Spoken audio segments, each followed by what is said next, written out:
बिस्मिल्लाहिर्रहमानिर्रहीम। अस्सलाम वालेकुम नाज़रीन, आप यूट्यूब चैनल देख रहे हैं। मैं इमरान खान हूँ।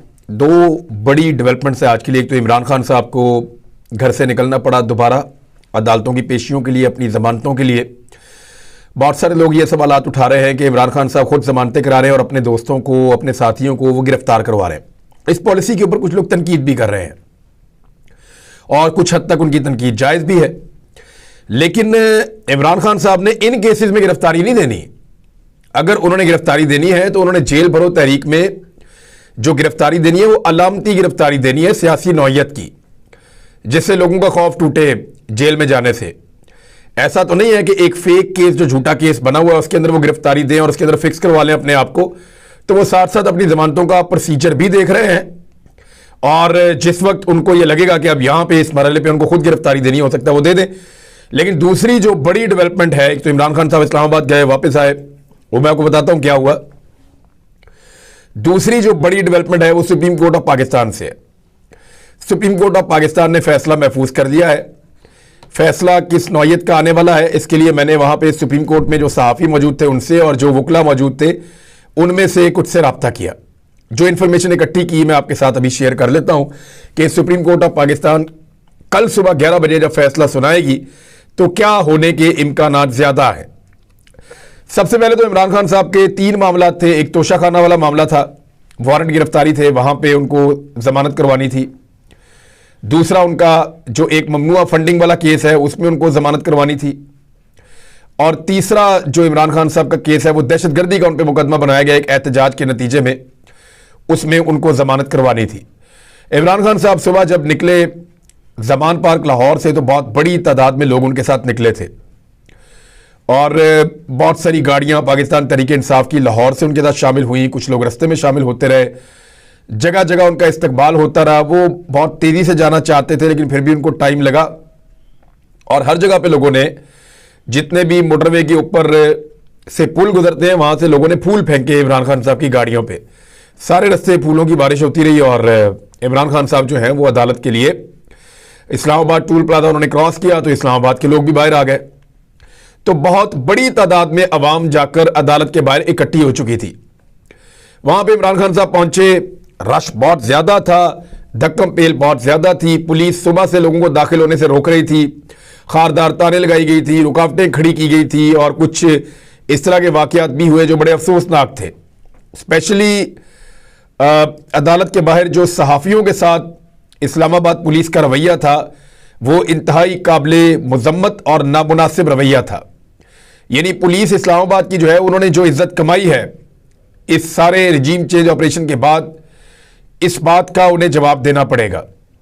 इस्लामाबाद पुलिस ने सहाफ़ियों के ऊपर तशद्दुद किया, ख़वातीन के ऊपर तशद्दुद किया, नौजवानों के ऊपर तशद्दुद किया और वो एक पॉलिटिकल पार्टी की तरह इन चीज़ों को डील कर रहे हैं। और ऐसा लगता है कि इस्लामाबाद पुलिस का जो ट्विटर का हैंडल है वो शायद मरियम नवाज के पास है।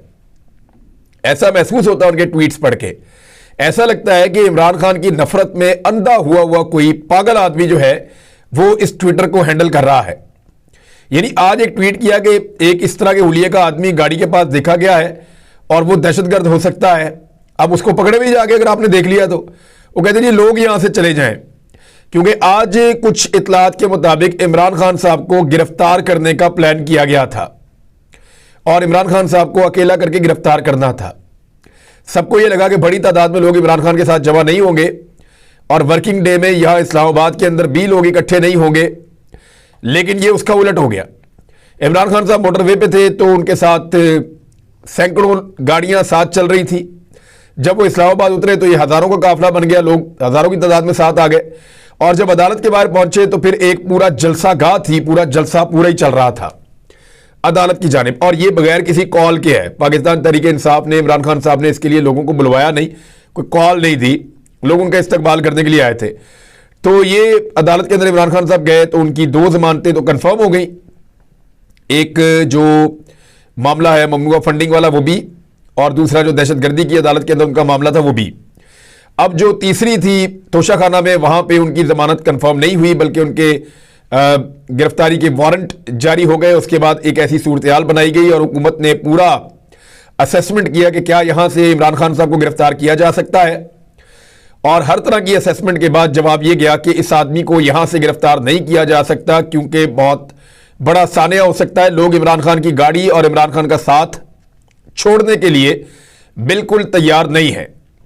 तो फिर इमरान खान साहब ने उसके लिए दोबारा जमानत के लिए अप्लाई किया, उनको जमानत मिल गई और इमरान खान साहब अपनी तमाम जमानतें करवाने के बाद इस्लामाबाद से निकले और वापस लाहौर जमान पार्क पहुंचे।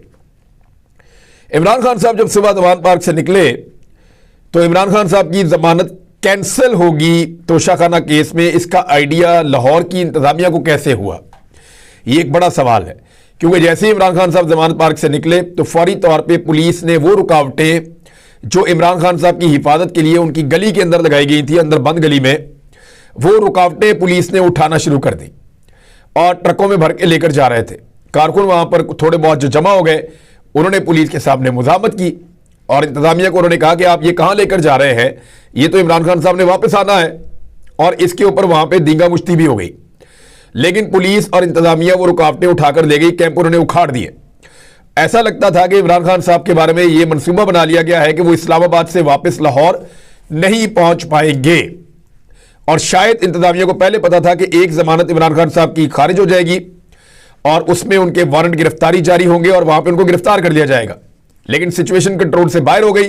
इमरान खान साहब अपनी जमानतें करवा के वापस लाहौर की जानिब आ गए और अब चीजें दोबारा से कंट्रोल में आ जाएंगी।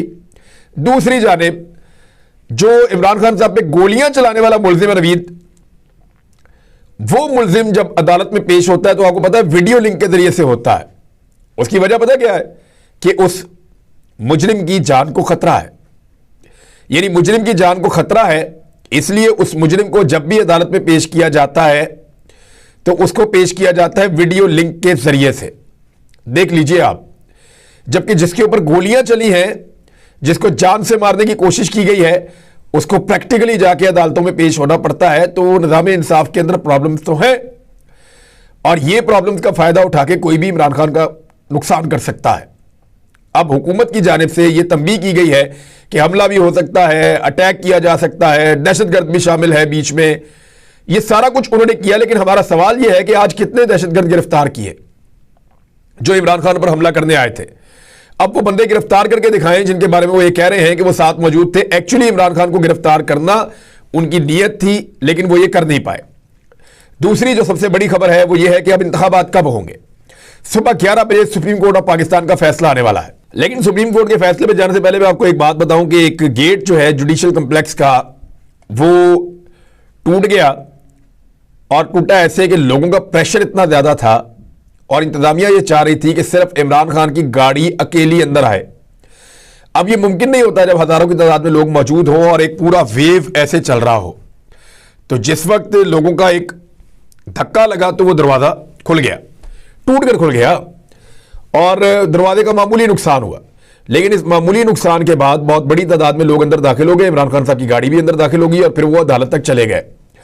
अब मामला यह है कि इसको करार दिया जा रहा है वजीर दाखिला की जानिब से कि जुडिशियल कम्प्लेक्स में तोड़ फोड़ की गई है, गुंडागर्दी की गई है और मुकदमा दर्ज किया जाएगा। यानी इस हुकूमत को बहाना चाहिए अपने सियासी मुखालिफिन के खिलाफ मुकदमा दर्ज करने का। उन्होंने कहा कि बैंकिंग कोर्ट में 400 के करीब वर्कर नमा गुंडों ने धावा बोला, पुलिस एहलकारों की वर्दियां फाड़ी गई, जुडिशियल कम्प्लेक्स के शीशे तोड़े गए। उधर सहाफियों को मार पड़ रही है, कारकुनों को सुबह से मार पड़ रही है। एक दरवाजा धक्का देकर लोग अंदर दाखिल हो गए हैं तो उसको तोड़फोड़ कहा जा रहा है, गुंडागर्दी कहा जा रहा है। मेरे ख्याल में सियासी कारकुनों, गुंडागर्दी और बदमाशी किसे कहते हैं? उसे कहते हैं जिस दिन मरियम नवाज साहिबा के साथ आने वाले लोगों ने जो पत्थर वो अपने साथ थैलों के अंदर भर के लाए थे, उन पत्थरों की मदद से नैब की इमारत के शीशे तोड़ दिए थे और नैब के अंदर मौजूद मुलाजमीन को जख्मी कर दिया था। उनकी तस्वीरें आज भी मौजूद है, वो जख्मी बेचारे पट्टियां पहनकर खड़े थे। तो बदमाशी और गुंडागर्दी तो वो थी, उसके ऊपर कभी कोई कार्रवाई हुई नहीं, क्योंकि एस्टेब्लिशमेंट जो है वो उस वक्त एक NRO 2 जो है उसको प्लान कर रही थी और NRO 2 जो है वो मुकम्मल भी हो गया है। बहरहाल जो सुप्रीम कोर्ट ऑफ पाकिस्तान का फैसला आएगा, मैंने मुख्तलिफ सहाफ़ियों से और वकला से बात की है, खबरों की तरफ मैं नहीं जाऊंगा, मैं आपको ओवरऑल बता देता हूं कि क्या होने जा रहा है। एक बात के ऊपर तो सबका कंसेंसस हो गया कि इंतखाबात की जो तारीख दी जाए वो 90 दिन के अंदर की दी जाए। इस बात को आप ज़हन नशीन कीजिएगा कि इंतखाबात की जो तारीख दी जाए वो 90 दिन के अंदर दी जाए, यानी 13 तारीख से पहले की तारीख होगी। 13 अप्रैल से पहले की कोई भी तारीख दी जाएगी इंतखाबात के लिए।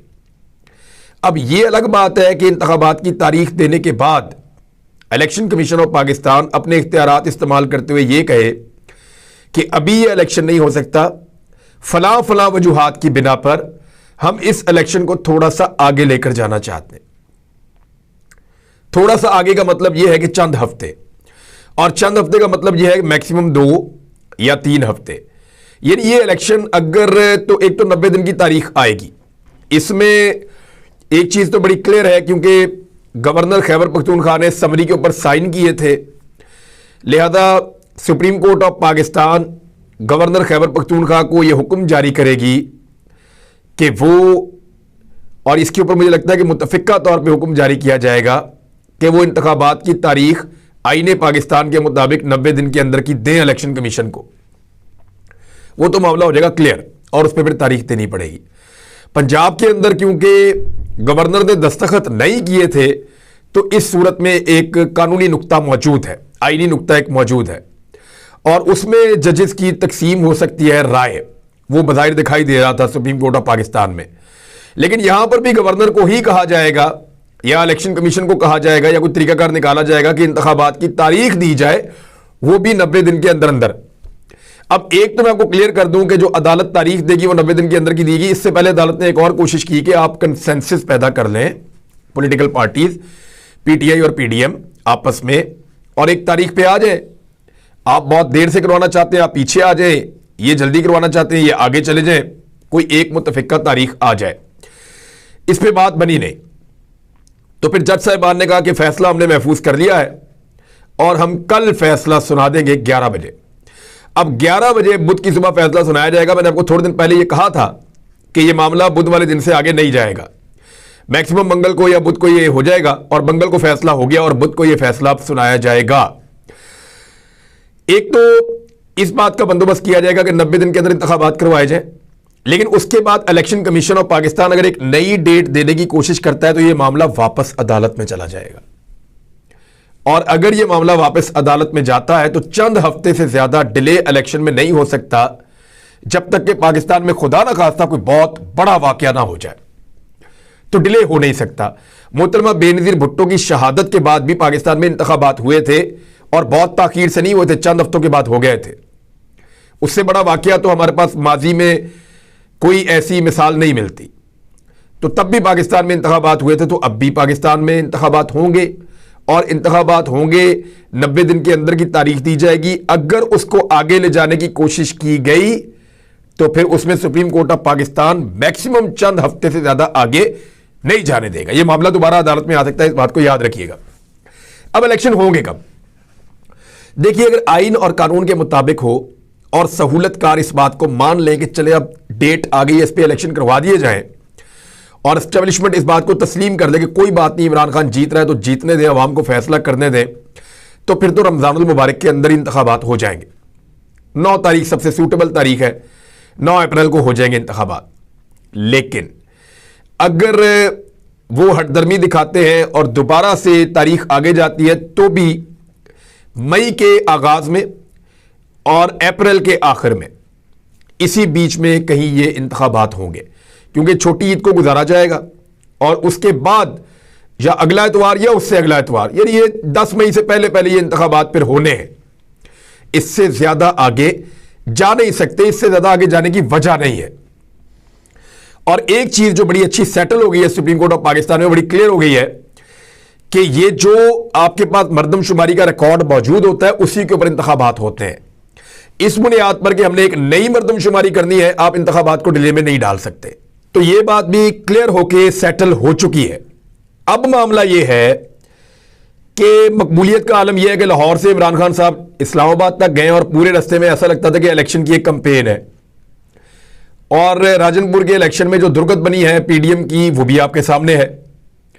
और पीडीएम के सहूलतकारों के ऊपर पाकिस्तान की अवाम को गुस्सा भी बहुत है, और एस्टेब्लिशमेंट के खिलाफ पाकिस्तान की अवाम जो है वो तुली हुई है कि हमने इस दफा वोट उसी को डालना है जो एस्टेब्लिशमेंट के अगेंस्ट है, और वो इस वक्त इमरान खान साहब को ये समझते हैं।